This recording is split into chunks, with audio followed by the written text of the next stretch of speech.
"We don't want someone like you here," my daughter-in-law said, her voice calm enough that anyone else might have mistaken it for politeness. But I heard the edge beneath it, the kind that cuts without raising a hand. And for a moment the room went completely still, the clinking of silverware fading into something distant and hollow as I looked down at my plate, at the mashed potatoes I hadn't touched, at the roast I had spent 3 hours preparing that morning because Daniel used to love it when he was a boy, and I waited for him to say something, anything. But my son just sat there, staring at his glass like the answer might be floating at the bottom of it. And that was the moment I understood that whatever place I thought I still had in this house had already been taken from me long before that sentence was spoken. I didn't argue. I didn't raise my voice. I simply placed my fork down beside my plate, folded my napkin carefully like I had done at every family dinner for the past 40 years, and stood up from the table as if nothing unusual had happened, as if I were just excusing myself early because I was tired, which in a way, I was, just not the kind of tired that sleep could fix. And as I walked out of the dining room, I could feel Ashley's eyes on my back, waiting for a reaction she wasn't going to get, and Daniel still said nothing, not even when I paused for half a second at the doorway, giving him one last chance to remember who I was to him. But silence was all he offered, and silence, I realized, could be louder than any insult. That night, I packed a small overnight bag, not because I believed I was leaving for good, but because I needed space to think, to breathe somewhere that didn't feel like I was trespassing in my own life. I drove 15 minutes to a modest hotel off Route 9, the kind with clean sheets and a coffee maker that hummed too loudly, and I sat on the edge of the bed, still wearing the same sweater I had worn to dinner, my hands resting in my lap, steady, even though everything inside me felt like it had shifted out of place. I didn't cry, not then, not later, because tears would have meant I was surprised. And the truth was, if I was honest with myself, there had been signs, small ones at first. The way Ashley had started referring to the house as our place instead of your home. The way Daniel had begun checking with her before answering even the simplest questions I asked. The way conversations would stop when I entered the room, as if I had walked into something I wasn't meant to hear. I had noticed all of it. But I had chosen to believe it was just adjustment, just the natural shifting of roles that happens when families grow and change. I had told myself not to take it personally, that they were busy, that they had their own lives. But sitting there in that quiet hotel room, I could see it clearly for what it was, a slow, careful erasure, piece by piece, until there was almost nothing left of the place I used to hold in my own family. I leaned back against the headboard and stared at the ceiling, listening to the faint sound of traffic outside. And for the first time since my husband passed 3 weeks ago, my thoughts weren't clouded by grief. They were sharp, focused, almost unsettling in their clarity. Noel had always handled our finances. He used to joke that numbers relaxed him, that spreadsheets made more sense than people, but he had also insisted, in his quiet, steady way, that I sign every document, that I be present for every meeting, even when I didn't understand half of what was being discussed, just in case, he would say with a small smile.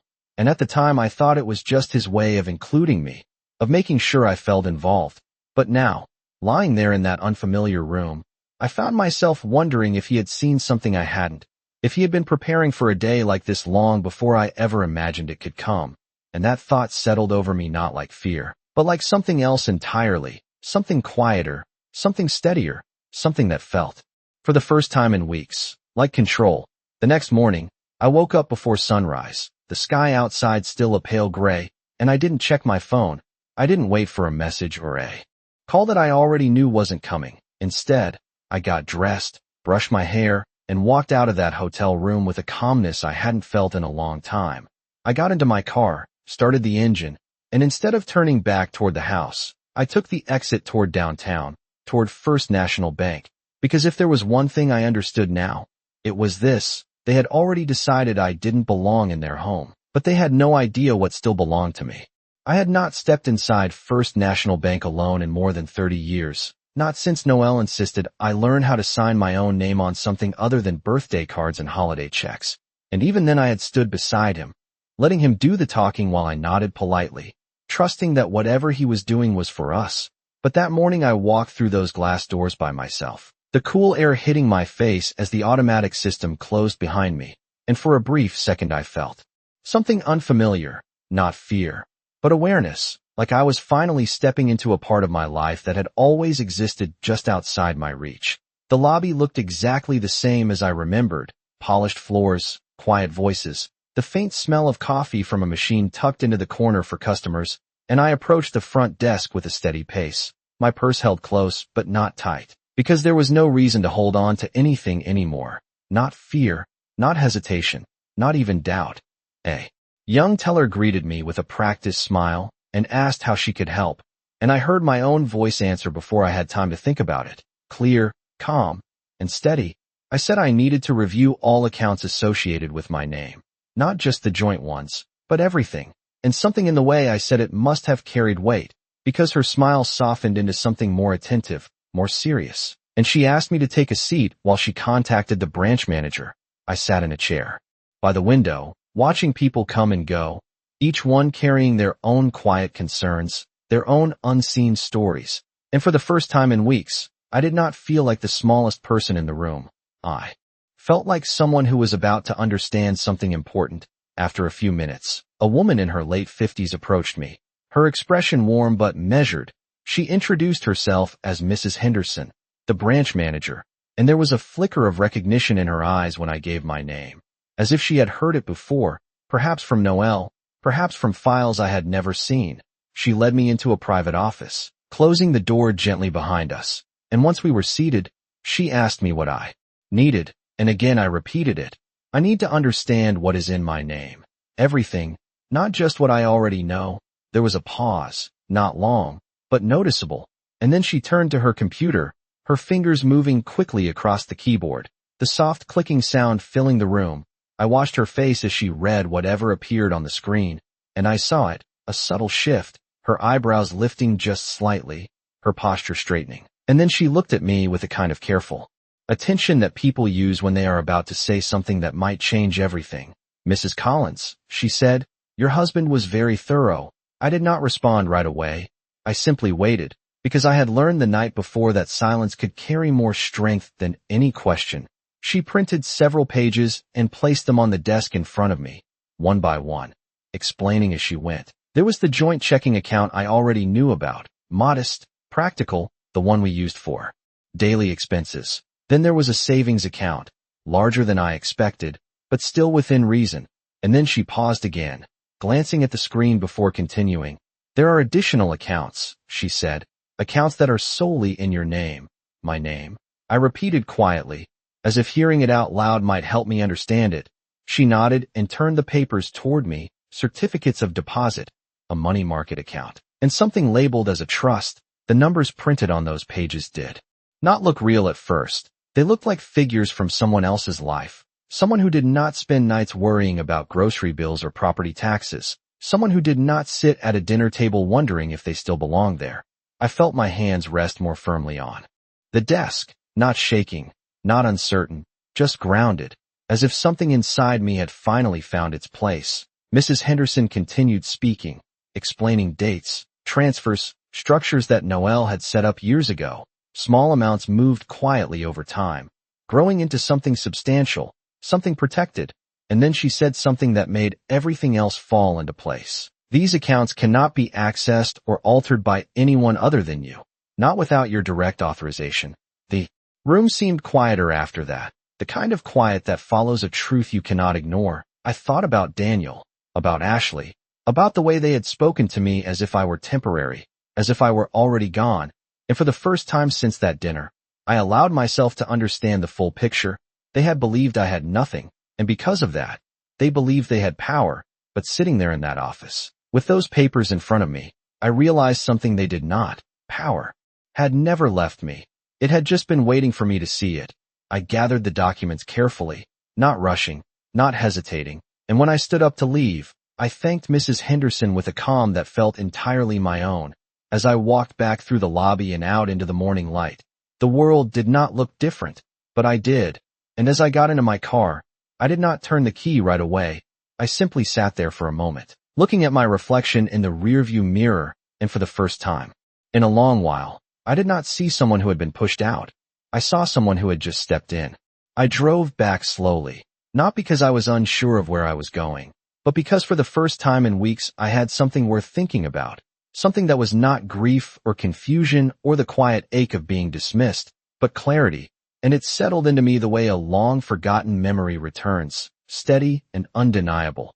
The house came into view just as it always had. The same white siding Noel had insisted on repainting every 10 years. The same oak tree in the front yard that Daniel used to climb when he was small. Nothing had changed on the outside, and yet everything felt different as I pulled into the driveway and turned off the engine. I sat there for a moment, looking at the windows, at the place I had once called home without hesitation, and I realized I was no longer wondering if I belonged there. I was deciding how I would return. When I stepped inside, the first thing I noticed was the sound, or rather the lack of it. The house was quiet, but not the kind of quiet that comes from peace. It was the kind that feels temporary, like something is being rearranged just out of sight. I walked into the living room and saw a stack of magazines on the coffee table that were not mine, a decorative bowl I had never chosen, small details that spoke louder than any argument. They had already begun to reshape the space as if I were already gone. I set my purse down gently and moved through the house at my usual pace, not rushing, not hesitating, simply observing. The kitchen looked different too. Containers I did not recognize, labels turned outward, everything organized in a way that was efficient but unfamiliar. And then I heard voices upstairs, low at first, then clearer as I moved closer. Ashley was speaking, her tone light but purposeful. I told the realtor we could start showings next week once everything is cleared out. And Daniel responded with a hesitation I recognized. Are you sure that is not too soon? There was a pause, then Ashley again, firm this time. She will be out by then. She has nowhere else to go anyway. The words did not shock me. Not anymore, they simply confirmed what I already understood. I turned away before they could hear me and walked back downstairs. Each step measured, not heavy, not rushed, just certain. I sat at the kitchen table where I had spent countless mornings with Noel, where we had talked about everything from grocery lists to retirement plans, and I placed the folder from the bank in front of me, my fingers resting on it lightly, as if it were just another piece of mail, but it was not. It was something else entirely. Something that shifted the balance of everything I had heard upstairs. I opened it slowly, reviewing the pages again, not because I needed to memorize the numbers, but because I wanted to understand what they represented, not just money, but intention, preparation, protection. Noel had not left things to chance. He had built something quietly, something that did not depend on anyone else's approval or permission. And for a moment I could almost hear his voice, not telling me what to do, but reminding me that I was capable of deciding for myself. I closed the folder and leaned back in my chair, listening to the faint movement upstairs. Drawers opening, footsteps crossing the floor, plans being made without me, and I realized how easily I could have continued the way they expected, quietly packing, quietly leaving, allowing them to believe that their version of events was the only one that mattered. But that was no longer an option, not because I was angry, but because I was aware, and awareness changes everything. I stood up and carried the folder to the small desk in the corner of the living room, the one Noel used for paperwork. I opened the drawer and found a notepad, the same one he had used to write down phone numbers and reminders, and I began to write, not a letter, not a message, but a list, names, numbers, steps. The attorney he had mentioned once in passing, the accountant who had handled the business before it was sold, details I had not thought about in years, but now felt suddenly important. Each line I wrote felt like placing a piece back into position, not reclaiming the past, but building something forward. When I finished, I set the pen down and looked at the page, and for the first time since that dinner, I felt something settle inside me that had nothing to do with loss. It was not relief, and it was not satisfaction. It was control, quiet and steady, the kind that does not need to be announced. Upstairs, I heard Ashley laugh, a bright, confident sound, and Daniel's voice following hers, softer, uncertain, and I realized they still believed they were in charge of what happened next. They believed the timeline was theirs, the decisions were theirs, the outcome was already decided, and I allowed myself a small, almost imperceptible smile, not because I found anything amusing, but because I understood something they did not. They had already made their move, and now, finally, it was my turn. The house felt smaller that afternoon, not because anything had physically changed, but because I was finally seeing it without the comfort of memory softening the edges. Every corner held a version of my life that no longer existed, and as I moved through the rooms, I found myself remembering things I had not thought about in years. The first time Noelle and I stood in this kitchen with nothing but a folding table and two mismatched chairs, laughing because the sink leaked and the oven would not stay on. The nights we stayed up balancing bills, promising each other that one day things would be easier, and the quiet pride in his voice the day we paid off the mortgage. He had stood right where I was standing now, running his hand along the countertop as if it were something sacred, and he said, "This will always be yours, no matter what happens." At the time I thought he meant it in the simple way husbands reassure their wives, but now I understood there had been something more behind those words. Something deliberate, something planned. I walked into his study, a room Daniel rarely entered, perhaps because it still felt too much like Noelle. The desk was exactly as he had left it, papers neatly stacked, a pen placed carefully beside a leather folder, everything in its place, as if he had only stepped out for a moment and would return at any time.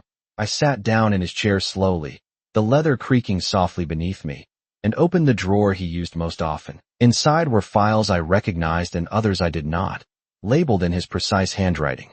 Dates, account numbers, names of firms I had only heard mentioned in passing.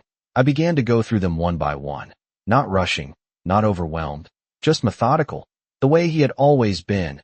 And with each page, each document, the picture became clearer. Noelle had not simply managed our finances, he had structured them, layered them in a way that made them resilient, protected, separate from anything that could be casually accessed or redirected. There were notes in the margins, small reminders, written to himself, and occasionally to me, though I had never noticed them before, phrases like "insure Margaret signs," "confirm primary beneficiary," "do not consolidate," each one a quiet instruction, a piece of a larger design. And as I read, I felt something shift inside me, not grief, not even nostalgia, but recognition. He had trusted me with this. Even if I had not understood it at the time, he had made sure that when the moment came, I would not be as vulnerable as I believed. I closed the folder and sat there for a long moment, my hands resting on the desk, my eyes tracing the familiar lines of the room, and I realized that everything I needed had been here all along, not hidden, not withheld, just waiting for me to look closely enough to see it.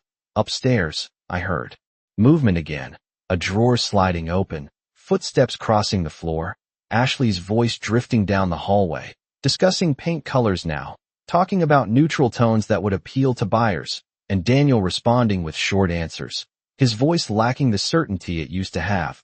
And I wondered if he even recognized the house anymore, or if he was simply following the direction that had been set for him. I stood up from the desk and walked to the window, looking out at the backyard where Daniel used to run through the sprinklers in the summer, where Noelle would sit with his coffee on Sunday mornings, watching the sun come up over the fence line.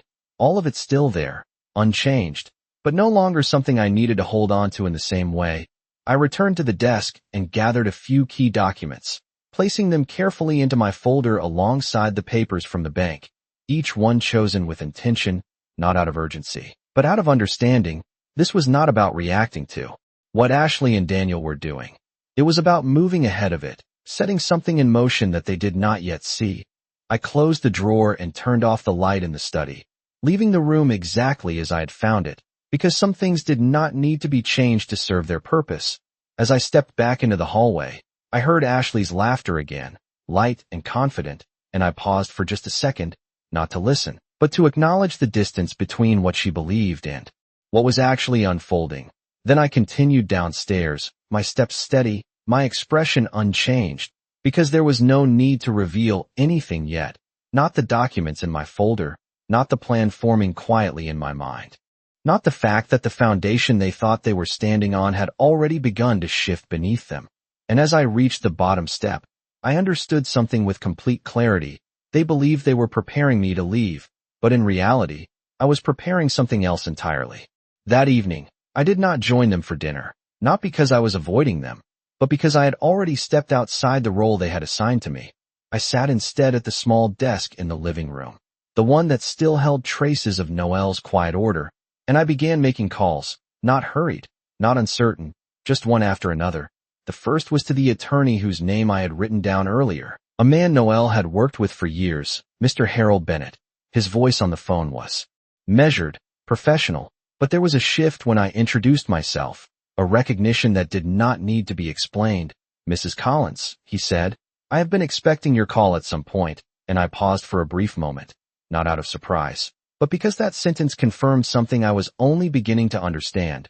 Noel had not just prepared documents. He had prepared people. I explained that I wanted to review everything connected to my name, every structure, every agreement, and Mr. Bennett did not hesitate. He suggested we meet the following morning at his office downtown. He said there were details better discussed in person, and the way he said it, calm but deliberate, told me there was more to this than what I had already seen. After I hung up, I made a second call, this time to the accounting firm listed in Noel's files. A woman named Karen Whitmore answered, her tone efficient but respectful, and again, when I gave my name, there was that same pause, that same subtle shift in attention. She confirmed that she had worked closely with Noel on several long-term financial arrangements, and that she would be available later that week to go over everything with me. I thanked her and ended the call, placing the phone down gently, not as if I were finished, but as if I had just begun. Upstairs, I could hear movement again, heavier this time, furniture being shifted, Ashley giving instructions, her voice carrying a confidence that came from believing everything was already hers. Daniel's voice followed, quieter, uncertain, asking questions that did not seem to have clear answers, and I realized something then. He was not leading anything. He was following, just as he had followed her decisions at the dinner table, just as he had followed her silence when I stood up and walked away. I stood and walked into the kitchen, not to confront them, but to observe once more. Ashley was standing near the counter, scrolling through her phone, likely reviewing listings or design ideas. Daniel leaned against the doorway, his posture tense, and for a brief second, his eyes met mine. There was something there, something that might have been guilt or hesitation, but it passed quickly, replaced by the same distance I had seen before. Ashley glanced up and gave me a thin smile, the kind that acknowledges presence without offering respect. "We're going to start clearing out some of the extra things tomorrow," she said, her tone light, almost casual, as if she were discussing routine cleaning rather than the dismantling of someone else's life. I nodded once, not agreeing, not objecting, just acknowledging the statement as information, and I turned away without another word, because there was nothing I needed to say to her. Not yet. Back in the living room, I gathered the folder and placed it beside my purse, everything inside it arranged neatly, every document in its place. And I looked around the room one more time, not with attachment, but with clarity. The photographs on the wall, the furniture Noel and I had chosen together, the small details that had once defined my role in this home. They were no longer anchors. They were simply objects, and objects could be replaced, moved, or left behind. What mattered now was something else entirely, something that could not be seen or rearranged by anyone else. I turned off the lights one by one, leaving only the soft glow from the lamp near the front door, and I walked out of the house. Quietly, closing the door behind me with the same care I had used every night for decades. But this time, the action carried a different meaning, not departure, but transition.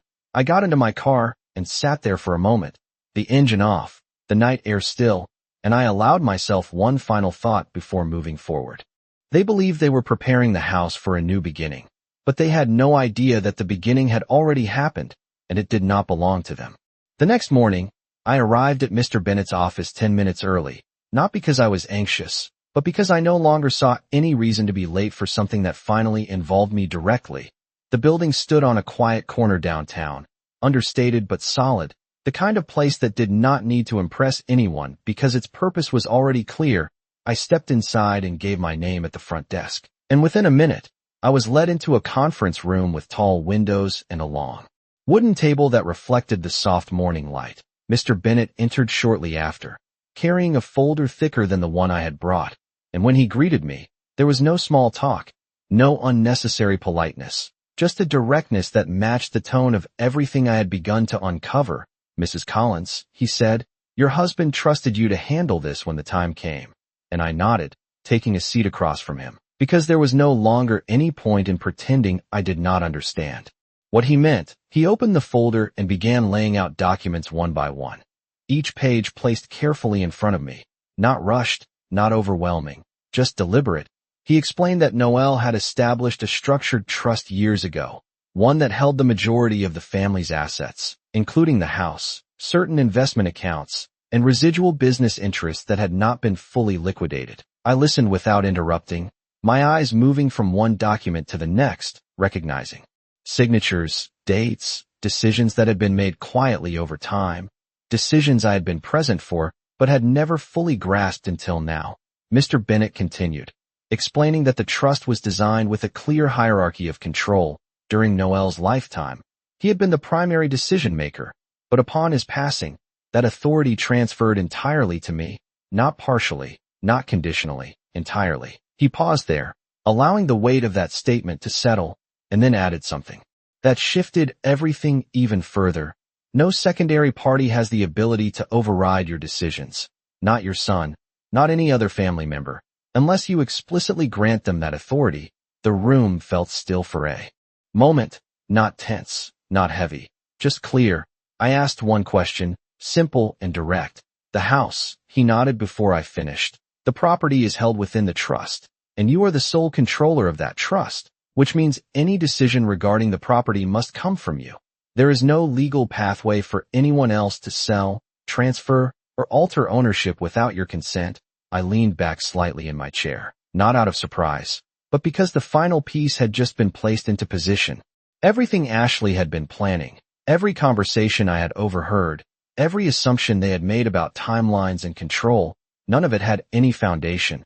They had been moving forward based on something that did not exist. Mr. Bennett then outlined the practical steps available to me.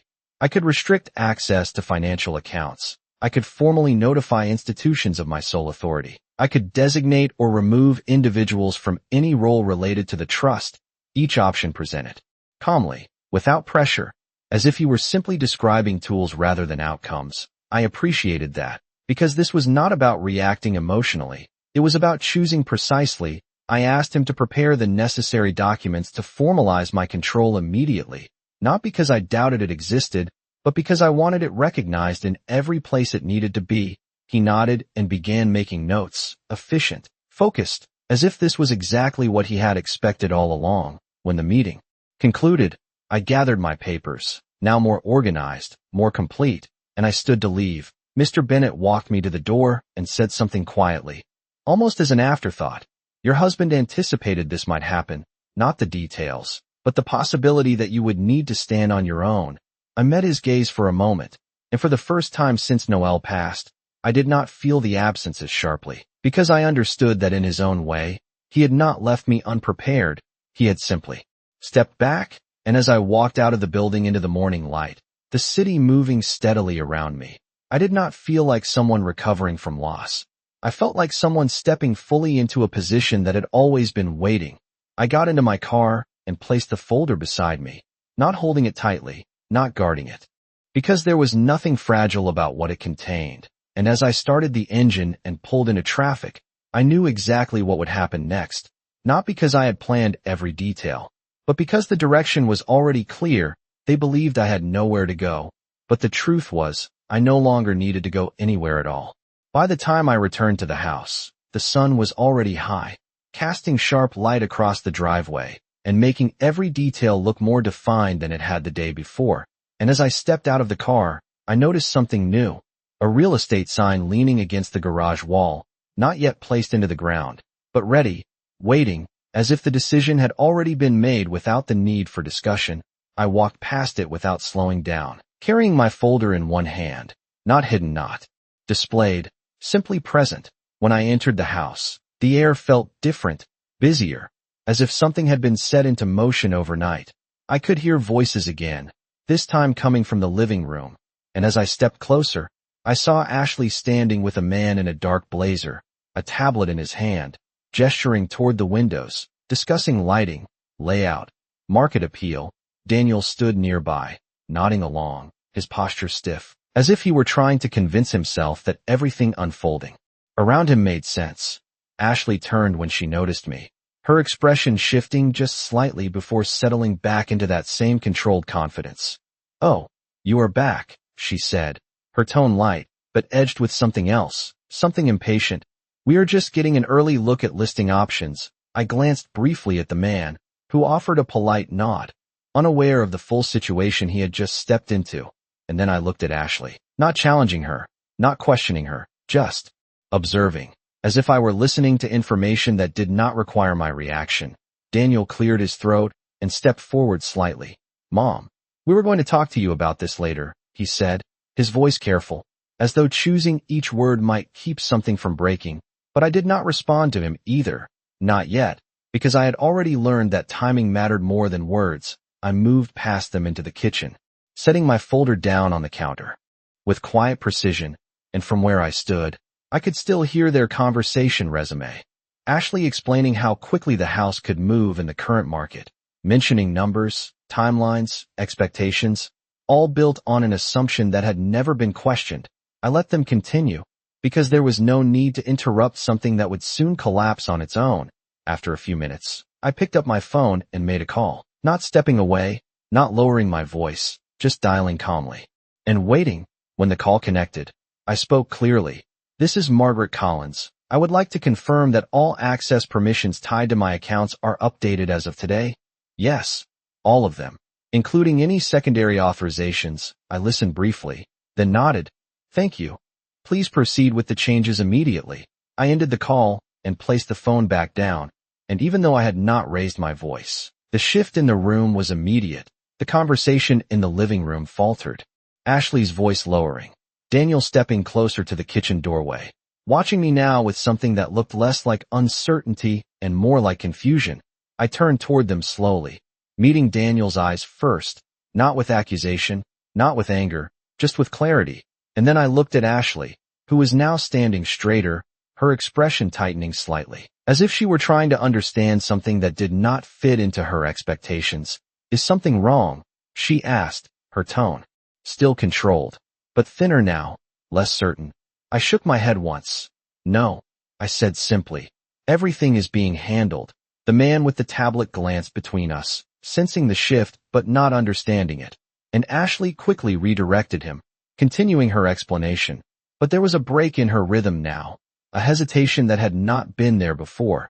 Daniel remained where he was, his gaze fixed on me, searching for something, perhaps an explanation, perhaps reassurance, but I offered neither.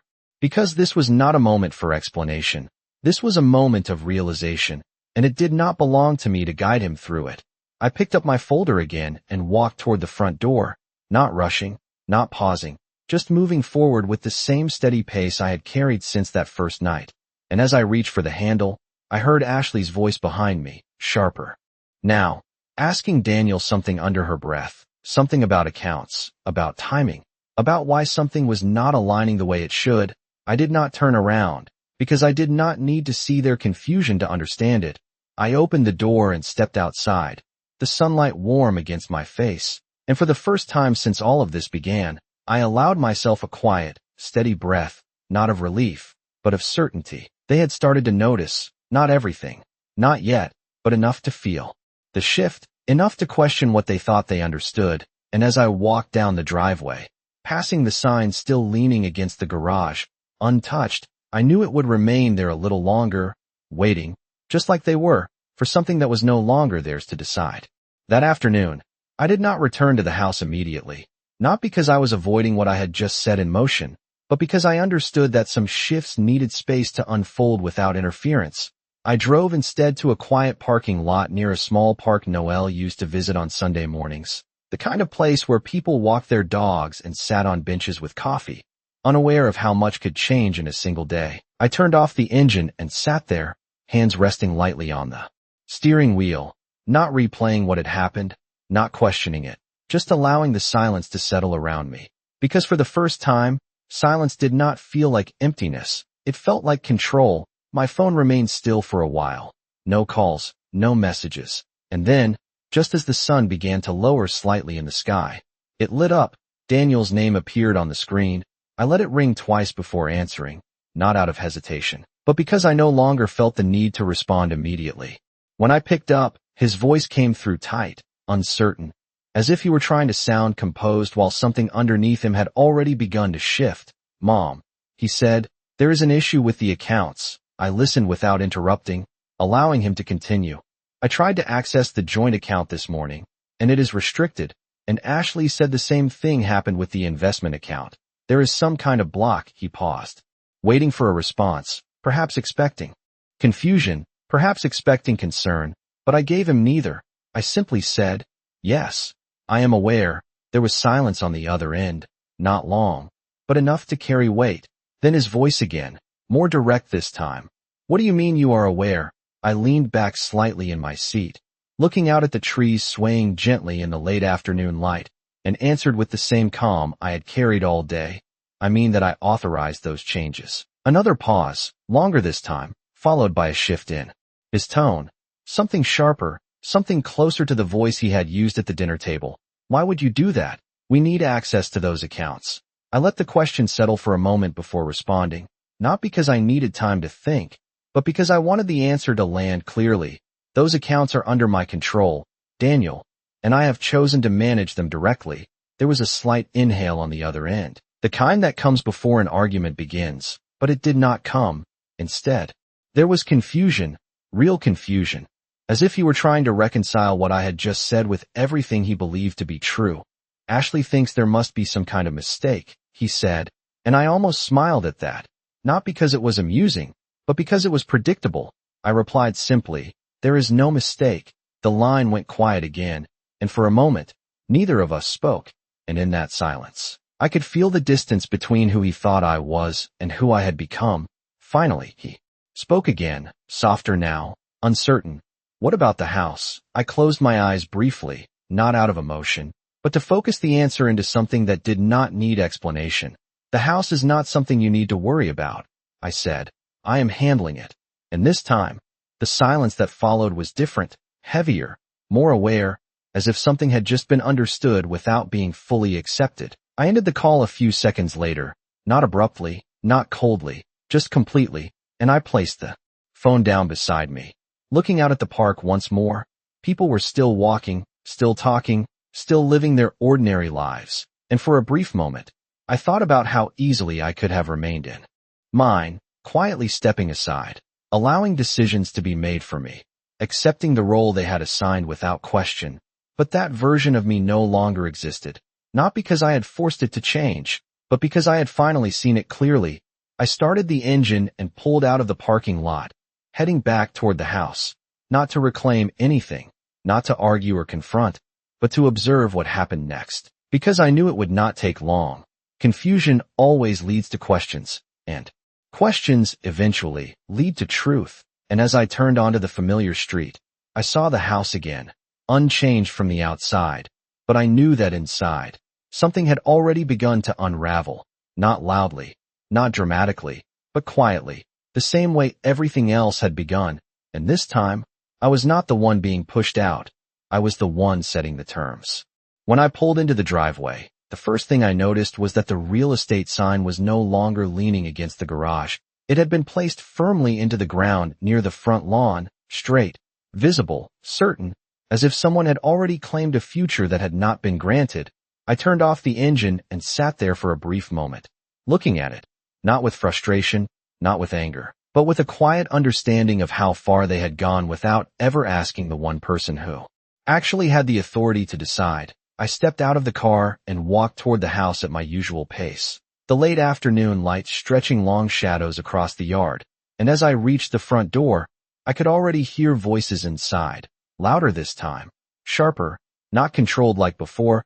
I opened the door and stepped in, and the shift was immediate. Daniel was standing in the living room, his phone still in his hand, Ashley pacing near the window, her movements tighter, less composed than before. They both turned when they saw me, and for the first time since all of this began, neither of them looked certain. "Mom," Daniel said, his voice strained, "we need to talk." I closed the door behind me gently and set my purse down on the table, not rushing, not delaying, just moving with the same steady rhythm I had kept all day. Ashley stepped forward before he could continue. "There is something wrong with the accounts," she said, her tone sharper now, no longer softened for politeness. "We cannot access anything." The bank says everything has been restricted, and the investment platform is the same, and the realtor just called asking about documentation we do not have. She paused, her eyes narrowing slightly, as if trying to read something in my expression that was not there. What is going on? I looked at her for a moment, not avoiding her gaze, but not engaging with her urgency either. And then I turned to Daniel, because this conversation belonged to him more than it did to her. Everything is exactly as it should be, I said calmly. Daniel frowned, confusion and frustration mixing across his face. What does that even mean? He asked. We cannot move forward if we do not have access. Ashley crossed her arms, her posture defensive now, because she had started to understand that something was no longer aligning with her expectations. You need to fix this, she added, as if it were a simple administrative issue, something I had caused by mistake. I did not respond to her, not because I was ignoring her, but because she was no longer part of the decision. I reached into my folder and took out a single document, placing it on the table between us, not sliding it forward, not presenting it dramatically, just setting it down where it could be seen. Daniel hesitated before stepping closer, picking it up, his eyes moving quickly across the page, and I watched as the realization began to form, slowly at first, then all at once. His posture shifted, his shoulders tightening, his grip on the paper changing as if it had suddenly gained weight. Ashley moved beside him, trying to read over his shoulder, her expression tightening as well. What is that? She asked, but Daniel did not answer her right away, because he was still processing what he was seeing. Finally, he looked up at me, his voice quieter now, stripped of the certainty it had carried before. This says you have full control. I nodded once, not emphasizing it, not repeating it, just confirming what was already written. Ashley shook her head slightly, as if rejecting the idea outright. That does not make sense, she said. The house is ours now. We were going to list it. I held her gaze for a brief moment, not to challenge her, but to let the truth settle without interruption. The house is held in a trust, I said evenly, and I am the one who controls that trust. The room went still, not silent in the absence of sound, but silent in the presence of something undeniable. Daniel looked down at the paper again, then back at me, as if searching for some explanation that would make this less absolute. You never said anything about this, he said, and there it was. Not anger, not accusation, but something closer to realization. I did not need to say anything, I replied, because it was never something that required your permission. Ashley stepped back slightly, her confidence no longer steady, her expression tightening as she began to understand that every plan she had made, every step she had taken, had been built on something that did not belong to her. So what happens now? Daniel asked, his voice low, uncertain, and for the first time, I answered him, without pause. Now, I decide what happens next, I said, and I did not raise my voice. I did not need to, because the shift had already happened, not in the room, not in the house, but in the understanding between us. They had believed I was someone who could be moved, someone who could be spoken over, someone who could be removed without consequence. But standing there, with the document still in his hands and the silence settling around us, they were beginning to see something else entirely. And I turned away from them, not to leave, not to escape, but because there was nothing more that needed to be said. Everything that mattered had already been placed in front of them, clear, complete, and entirely mine.